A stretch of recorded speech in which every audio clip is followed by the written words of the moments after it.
Во најновиот извештај на Transparency International Македонија, случаите кои се поврзани со можна корупција во последниот месец се поделени на два дела – бистри и матни. Влезот на обвинителството во Академијата на суди и јавни обвинители е класифициран како најматен случај каде судските власти истражуваат кривично дело, примање награда против законско влијание.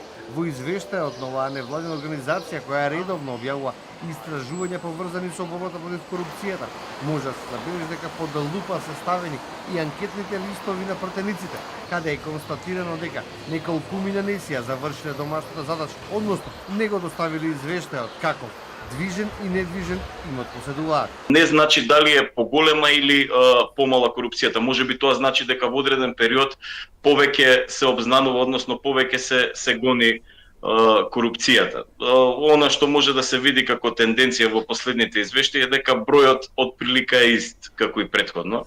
Значи не можеме да кажеме дека има некое значително поместување во борбата против корупцијата, сепак борбата против корупцијата е еден сложен проблем кој бара едно по-обширно и поголемо дејствување со цел истата да се сузбие.